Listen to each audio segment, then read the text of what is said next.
మిత్రులారా, ఒక army officer సరే అవసరానికి లోన్ తీసుకున్నాడు. తీసుకున్నటువంటి లోన్లో కొంత కట్టడంలో డిలే అయింది.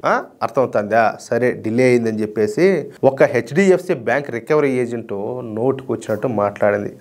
ఆర్మీ ఆఫీసులో ఐక్యూ లోగా ఉంటుందని చెప్పేసి నా నోటితో నేను చెప్పలేను, కానీ నోటుకు వచ్చినట్టు ఎంతకో ఆమె కడుపు అన్నం తింటుందా లేకపోతే అశుద్ధం తింటుందా అనేట్టుగా మాట్లాడింది.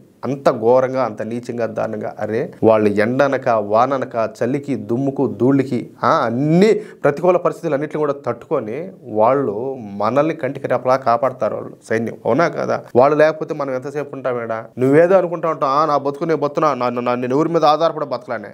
మూసుకోసాలింగా. వాళ్ళ మీద ఆధారపడి బతుకుతున్నావు నువ్వు. సైన్యం నీకు అడ్డుగా లేకపోతే శత్రు దేశాలు వచ్చి నేను తొక్కి అవతల బాధ దొప్పుతాయి రాత్రి. నువ్వు నీ ఇంట్లో ఆరేసుకోమని అనుకుంటావు కదా, గంట సేపు బతకలేవు నువ్వు. వాళ్ళు లేకపోతే ఏది నీ బతుకు నువ్వు బతికేది? కనీసం మన దేశాన్ని కంటికి రెప్పమారి కాపాడుకుంటే సైన్యాన్ని ఏ విధంగా గౌరవించాలో తెలీదా నీకా? మళ్ళా నువ్వు ఆడపుట్టుకు పుట్టావా?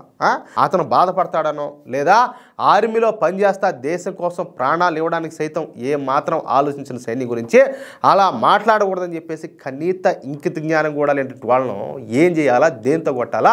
అలాంటి వాళ్ళకి అసలు ఏ శిక్షలు వేయాలో చెప్పండి. చెప్పాలంటే ఊరి తీసి పరదబ్బాలా, లేకపోతే పబ్లిక్ ప్లేస్లో పెట్టి కుక్కలు కాల్చాడు కాల్చి పరదబ్బాలా, లేకపోతే సైన్యాన్ని ఏంది అవమానించేదే? నువ్వు సరే లోన్ కట్టలా, టయానికి ఏదో జరగలా, ఏదో డిలే అయింది, నువ్వు ఏం మాట్లాడాలో మాట్లాడు, అంతేగాని సైన్యాన్ని అవమానించేది ఏంది? పాకిస్తాన్ వాళ్ళకి పుట్టినావా నువ్వా? కాదు, పాకిస్తాన్కి ఏమైనా పోయిచ్చినారా మీ వాళ్ళు అంటాలే? ఏంది కథలన్నీ కూడా?